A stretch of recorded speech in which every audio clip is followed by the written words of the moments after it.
So some people say a wider tire hooks up better than a skinny tire, and I decided to make a test to figure out if it's true or not. So I got this Michelin Power Pure 2CT tire that I'm not going to use it anymore because it's pretty old. It was made in 2011. So I'm going to cut it up and I'm going to make a test rig out of it, and then we'll find out if a skinny tire hooks up worse than the fat tire. It's chop time. Alright, I cut the two pieces out of it. Same tire, as you can see. Now it's time to drill some holes, and we'll do some testing. Okay, now I'm going to put some strings through the holes. Okay, so I've got two tires, identical tires. I've got two 5-pound weights, and I've got a scale.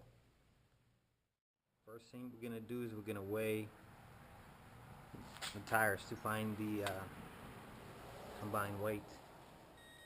Okay, so combined weight is 1 pound and 2 ounces. Okay, so what we're going to do is we're going to find coefficient of friction between the tires and the concrete, and we're going to find out which one gets better traction, a wider tire or a skinny tire.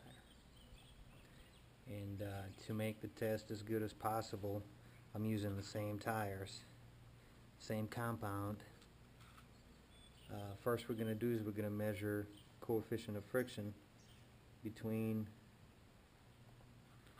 a skinny tire.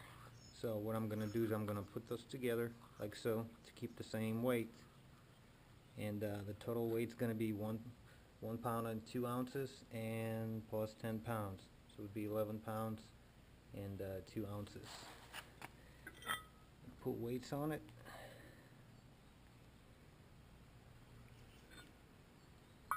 Like so. And coefficient of friction is basically a ratio. A ratio of force divided by total weight.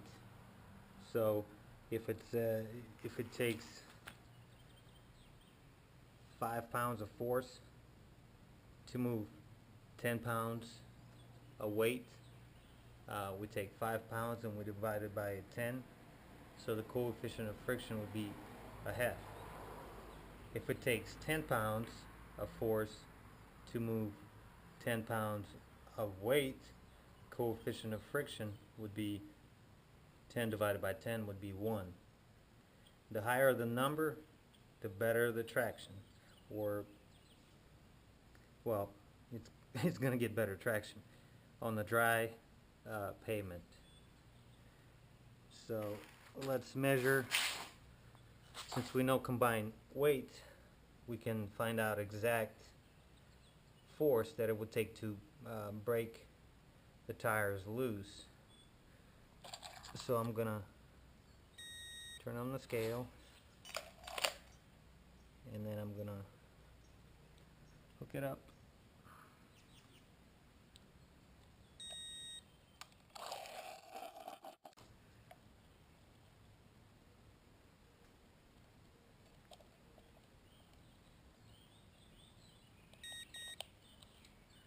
Okay, 5 pounds, 3 ounces of force.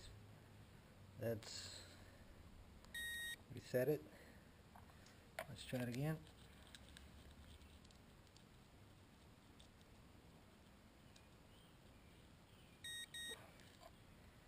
£5, 3 ounces. Let's do it one more time.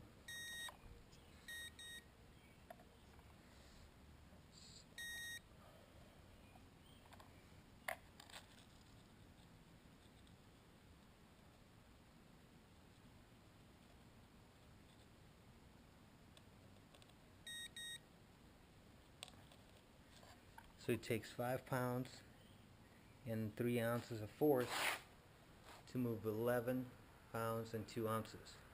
So the coefficient of friction between the skinny tire would be 5.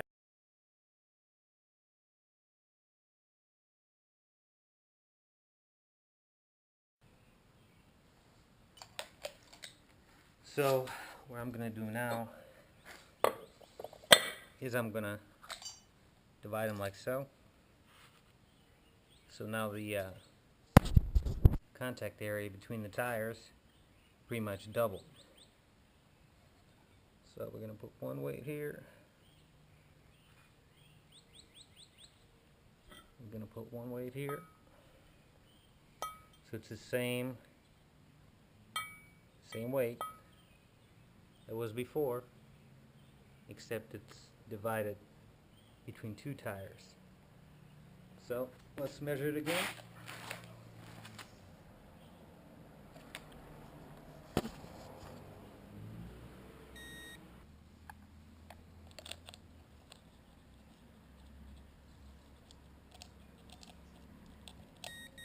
Okay, 5 pounds. Let's reset it.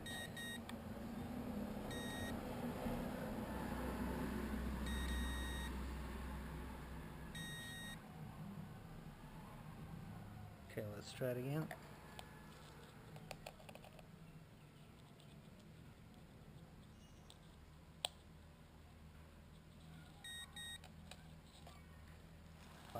.6. Let's reset it. Let's try it again.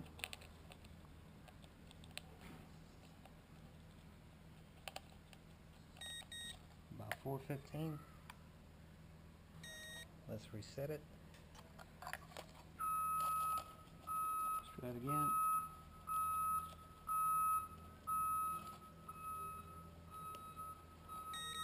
About 5.3.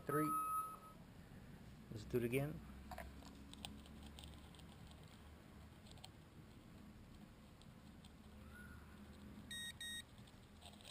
Okay, 5.7.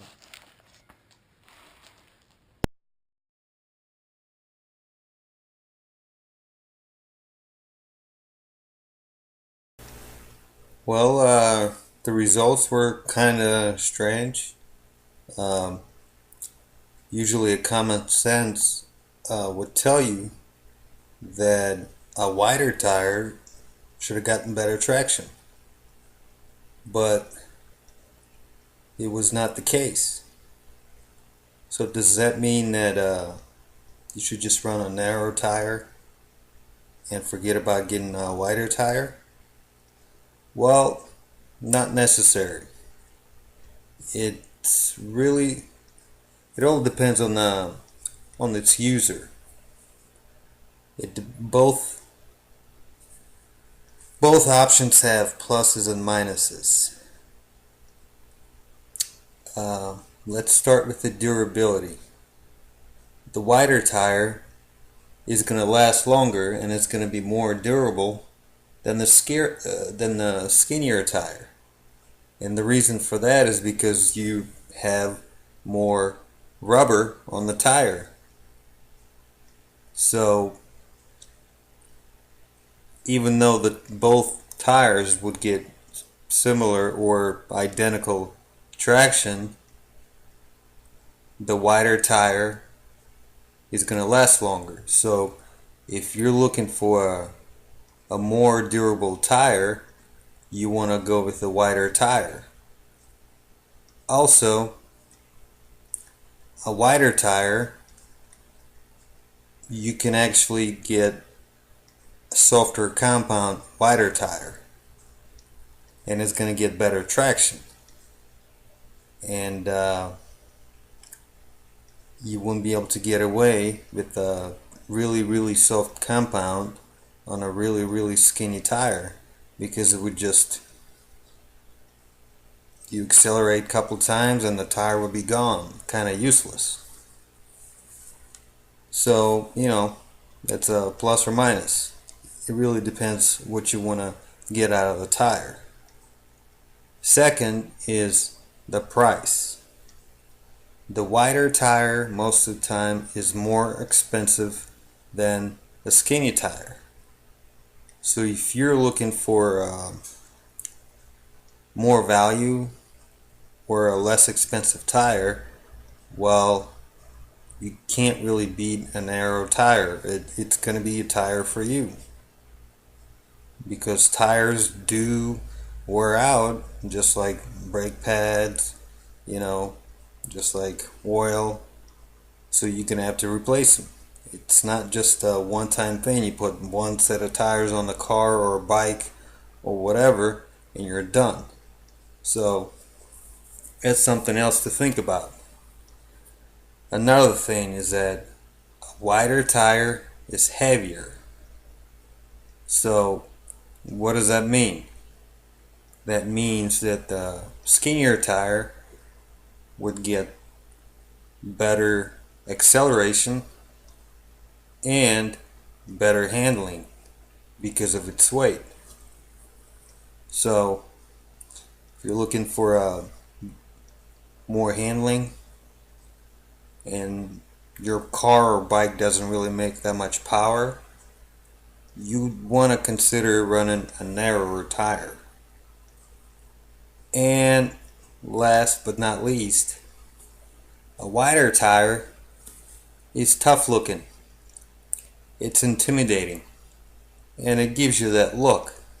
You know, if you want to make your ride look tougher, you can't really beat putting a set of wider tires on. It would impress a bunch of noobs, that's for sure, especially if you have loud exhaust. So